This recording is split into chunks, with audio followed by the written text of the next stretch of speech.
জুলাই জাতীয় সনদের আইনগত ভিত্তি এবং সাংবিধানিক স্বীকৃতি দেওয়া হবে। ঐক্যমত কমিশনে এই আলোচনাগুলো হয়েছিল এবং সেই আলোচনার প্রেক্ষিতে মূলত আজকের এই স্বাক্ষর অনুষ্ঠান। এই স্বাক্ষর অনুষ্ঠানে আমাদের দলের সভাপতি নুরুল হক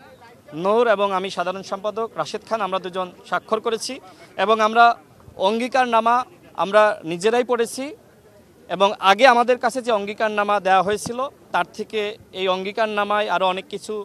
যুক্ত করা হয়েছে। বিশেষ করে আজকে আমাদের জুলাই যোদ্ধারা তাদের কিছু দাবি ছিল, সেই দাবির প্রতি আমাদেরও সংহতি রয়েছে এবং জাতীয় ঐক্যমত কমিশন সেই দাবির প্রতি তারাও শ্রদ্ধা জানিয়ে আজকে এই অঙ্গীকারনামায় তাদের সেই মর্যাদা তাদের যাতে তারা তাদের অধিকারটা পায় এবং কোনোভাবে তারা নিরাপত্তাহীনতায় না ভোগে সেই বিষয়গুলো অন্তর্ভুক্ত করা হয়েছে এবং এই বিষয়গুলো কিন্তু আমরা ঐক্যমত কমিশনে আলোচনা করেছি। তো আমার কাছে যেটি মনে হয় যে আইনগত ভিত্তি সেটা নিয়ে এক ধরনের বিভ্রান্তি ছিল। দেখেন, ঐক্যমত কমিশনে কিন্তু আলোচনা হয়েছে যে এই জুলাই জাতীয় সনদে আইনগত ভিত্তি দেওয়ার জন্য এই স্বাক্ষর অনুষ্ঠানের পরে একটি বিশেষ অর্ডার জারি করা হবে এবং সেটির নাম দেওয়া হয়েছে জুলাই জাতীয় সনদ বাস্তবায়ন আদেশ এবং এই আদেশের মাধ্যমে পরবর্তীতে গণভোটে যাওয়ার মাধ্যমে এই জুলাই জাতীয় সনদের আইনগত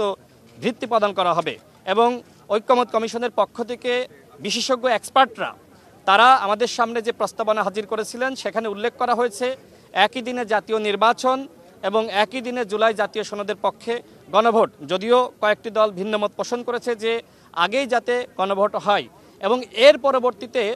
প্রথম অধিবেশনে সেখানে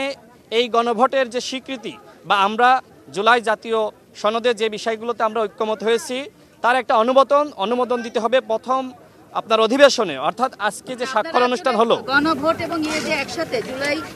গণভোটের কথা অর্থাৎ জারি এবং গণভোট তারপরে জাতীয় নির্বাচন একসাথে যাচ্ছেন আপনারা। আমাদের দলের পক্ষ থেকে যেহেতু সরকারের পক্ষ থেকে আমাদের সামনে একটি প্রস্তাবনা দেওয়া হয়েছে, তারা যেটি বলেছে যে এক্সপার্টরা এই ধরনের প্রস্তাবনা দিয়েছে একই দিনে জুলাই জাতীয় সনদের পক্ষে গণভোট এবং জাতীয় নির্বাচন, যদিও ভিন্নমত রয়েছে এবং এগুলো নিয়ে আরও আলোচনার সুযোগ আছে। বাট আমরা বলেছি যেহেতু সরকারের হাতে মাত্র 4 মাস সময় আছে তো সেক্ষেত্রে দুটি নির্বাচন করা কঠিন হবে, এই জন্য একই দিনে জাতীয় নির্বাচন এবং একই দিনে জুলাই জাতীয় সনদের পক্ষে গণভোট। বাট এতটুকু স্পষ্ট করা হয়েছিল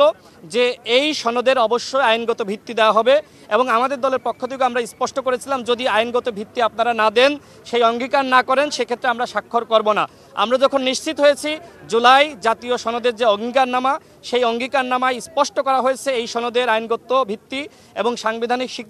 স্বীকৃতি দেওয়া হবে এবং তার ভিত্তিতে আজকে আমরা এই সনদে স্বাক্ষর করেছি।